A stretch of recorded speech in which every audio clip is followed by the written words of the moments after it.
Hello viewers, welcome to another video of হবো movies. আজকের এই ভিডিওতে আমি আপনাদের সামনে নিয়ে এসেছি top 10 most violent movies of Indian movie industry. তো চলুন আর দেরি না করে শুরু করা যাক। তালিকার 10 নম্বরে রয়েছে কিল, মুভিটি রিলিজ পায় 2024 সালে, মুভিটির আইএমডিবি রেটিং 7.5।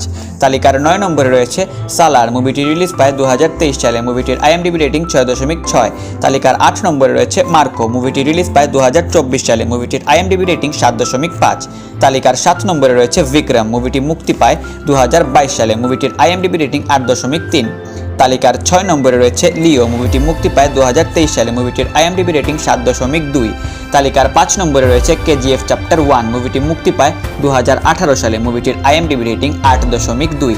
তালিকার 4 নম্বরে রয়েছে কেজিএফ চ্যাপ্টার 2, মুভিটি মুক্তি পায় 2022 সালে, মুভিটির আইএমডিবি রেটিং 8.2। তালিকার 3 নম্বরে রয়েছে পুষ্পা 1, মুভিটি মুক্তি পায় 2021 সালে, মুভিটির আইএমডিবি রেটিং 7.6। তালিকার 2 নম্বরে রয়েছে পুষ্পা 2, মুভিটি মুক্তি পায় 2024 সালে, মুভিটির আইএমডিবি রেটিং 6.3।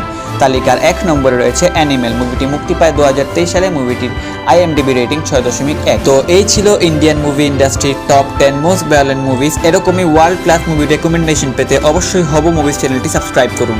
ধন্যবাদ।